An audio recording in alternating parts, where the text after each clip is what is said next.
గోళ్ళ మధ్యలో కూర్చొని చెప్తే కదా ఆంధ్రప్రదేశ్ తెలంగాణ దేశం మొత్తం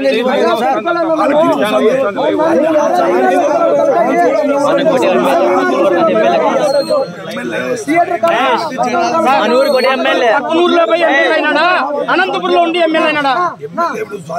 అదే ఎక్కడి నుంచి చెప్పిన సారీ అక్కడ ఎమ్మెల్యే అయినాడా? ఇక్కడే ఉండి ఓట్లు వేసినది మేము, ఓట్లు వేసినది ఇక్కడే, ఇక్కడికే రావాలా? ఏడో చెప్తే ఎట్లా? మేము ఓట్లేదా? మేము కూడా ఏడో ఇంటి చెప్పడం లేదు కదా.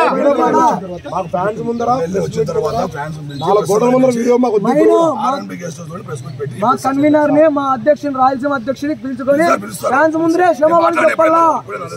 నరేంద్రని మా తిరుపాలని ఎన్టీఆర్ ఫ్యాన్స్ పిలిచి క్షమాపణ కోరాలా.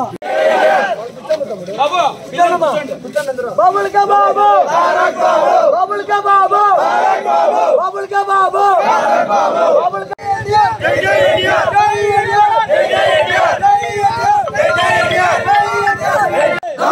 Daggubati MLA, Daggubati MLA, Daggubati MLA.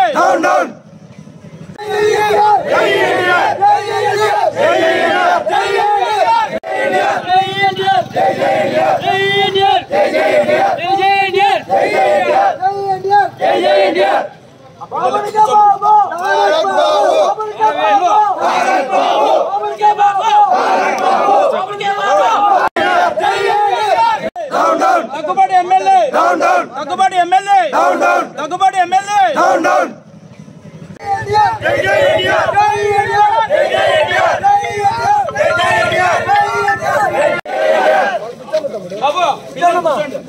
Babul కా బాబు, బాబుల్ కా బాబు, బాబుల్ కా బాబు, బాబుల్ కా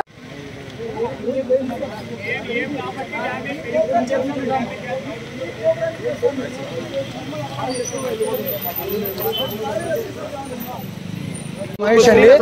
నేను జూనియర్ ఎన్టీఆర్కి గత 15 ఏళ్ళుగా విరాళుండని. సో మా హీరోని ఎమ్మెల్యే గారు ఇష్టం వచ్చినట్లు ప్రవర్తించి మాట్లాడినారు. ఆయన ఏదో ఉద్దేశించి మాట్లాడాడో మాకు తెలియదు. మా హీరోకి రాజకీయానికి సంబంధం లేదు.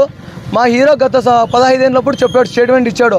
తెలుగుదేశం పార్టీకి నా అవసరం ఎప్పుడు వచ్చినా నేను ఎప్పుడు వెళ్ళలో ఉంటానని చెప్పాడు ఆయన. అదే బాటలోనే మేము నడుస్తున్నాము, మేము సపోర్ట్ చేస్తున్నాము టీడీపీకి. మేము ప్రతి ఒక్కరు ఎన్టీఆర్ అభిమాని ఓట్లు వేశారు. మేము ఓటు అయింది ఈయన ఎమ్మెల్యే కాకుండా లేడు. మేము ఓట్లు వేసింటానే ఆయన ఎమ్మెల్యే అంటాడు. అది కూడా దృష్టిలో పెట్టుకోవాలి ఎమ్మెల్యే గారు. అనవసరంగా ఎన్టీఆర్ జోలికి వస్తే బాగుండదు. ఇది ఇంకొకసారి పొరపాటున ఏమైనా మాట్లాడకుండా మేము మొదలుపెట్టాము. 4 గోళ్ళ మధ్యలో పోయి క్షమాపణ కోరితే మేము ఒప్పుకోము.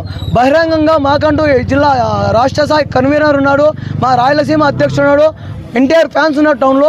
వాళ్ళ ముందర వచ్చి ప్రెస్ మీట్ పెట్టి ప్రెస్ మీట్ ముందర ఆయన క్షమాపణ కోరాలని మేము కోరుకుంటున్నాం. అంతకన్నా మాకు ఇంకో మాట అనవసరము. ఆయన ఏమీ మేము ఇది చేయలేదు, కించపరచలేదు. మా ఎన్టీఆర్కి ఘోరంగా మాట్లాడాడు. మా ఎన్టీఆర్కి క్షమాపణ కోరాలని మేము కోరుతున్నాం అంతే. అనంతపురం జిల్లా శ్రీనివాసులు దగ్గుబాటి ఎమ్మెల్యే గారు ఎన్టీఆర్ని ఇలా దారుణంగా మాట్లాడడం తప్పు. అందరి మధ్య మా ఫ్యాన్స్ అనేది ఉంటుంది కాబట్టి అందరి మధ్య లేకొచ్చి క్షమాపణ చెప్పాలని